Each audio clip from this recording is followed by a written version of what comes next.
দর্শক সমকালের Facebook page এবং YouTube চ্যানেলে আপনাদেরকে স্বাগত। আমি সিকান্দার আলী, যুক্ত হয়েছি ক্রিকেটের আপডেট নিয়ে। আপনারা জানেন অক্টোবরের প্রথম সপ্তাহে বাংলাদেশ ক্রিকেট বোর্ডের নির্বাচন হওয়ার কথা রয়েছে, কিন্তু সেই নির্বাচন আদৌ হবে কিনা এ নিয়ে একটা সংশয় তৈরি হয়েছে। এই সংশয়ের পেছনে নানা ঘটনা রয়েছে এবং সেই ঘটনাগুলো কিন্তু ইঙ্গিত বহন করে যে এখানে নির্বাচন না করার জন্য একটা চক্র পায়তারা করছে। সেই পায়তারাটা কি? পায়তারাটা হলো, ধরেন আপনি এখন যেসব জেলা থেকে বা ডিভিশন থেকে আপনার কাউন্সিলর পাঠিয়েছিল, সেই কাউন্সিলর দেওয়া হয়েছিল গঠনতান্ত্রিক মোতাবেক, অর্থাৎ গঠনতন্ত্রে একটা ধারা রয়েছে যেখানে আপনি জেলা ক্রীড়া সংস্থা থেকে যে কোনো সাবেক খেলোয়াড় অথবা একজন সংগঠকের নাম পাঠাবে।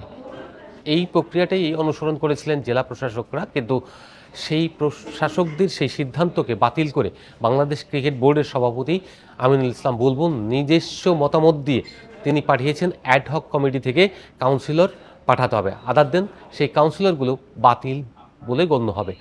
আপনি দেখেন বাংলাদেশ ক্রিকেট বোর্ডের যে গঠনতন্ত্রের যে ধারা রয়েছে সেই ধারাকে তিনি অবমাননা করছেন। এখন শুধু এইটি অবমাননাই নয়, তিনি নির্বাহী ক্ষমতা বলে তিনি এইটা করতে পারেন না, করতে পারেন প্রধান নির্বাহী।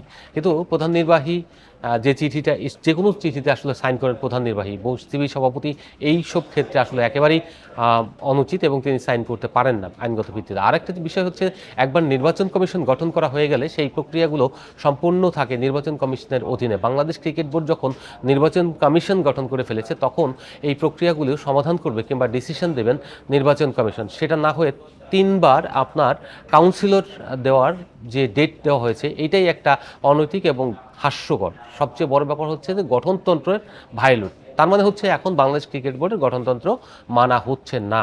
দুটো গ্রুপ হয়ে গেছে এখানে। এই দুটো গ্রুপের মধ্যে থেকে একটি গ্রুপ চাচ্ছে তারা নির্বাচনটা হোক, আরেকটি গ্রুপ চাচ্ছে এই নির্বাচনকে বানচাল করার জন্য যেন একটা মামলা হোক, মানে পরোক্ষে চাচ্ছে তারা। সেই মামলাটা যেন ক্লাবের দিক থেকে বা ওইসব ক্যাটাগরিতে যারা রয়েছেন তাদের দিক থেকে আসুক, কিংবা কোনো জেলা থেকে করা হোক।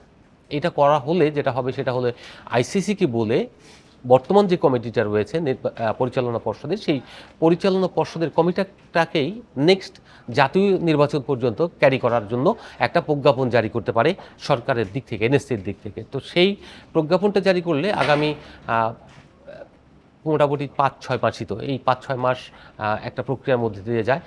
ইন এ সেন্স যদি এটা হয়, মানে নির্বাচন ম্যানিপুলেট না করতে পারে বা এইসব জায়গায় ঝুঁকি না নিতে চায় কেউ, তাহলে আমি মনে করি যে অ্যাডহক কমিটি সরাসরি গঠন করে দেওয়ার জন্য একটা প্রস্তাব রাখলে ভালো করতে পারে। এনএসসি যদি সরাসরি প্রস্তাব রাখে বাংলাদেশ ক্রিকেট বোর্ডের প্রেসিডেন্টের মাধ্যমে যারা নির্বাচন করতে আগ্রহী তাদের কাছে, যে আগামী জাতীয় ইলেকশনের পরবর্তীতে গিয়ে বাংলাদেশ ক্রিকেট বোর্ডের ইলেকশন হলে একটা ফ্রুটফুল ইলেকশন হতে পারে, সেক্ষেত্রে সবাই হয়তো এটা মেনে নিতেও পারে।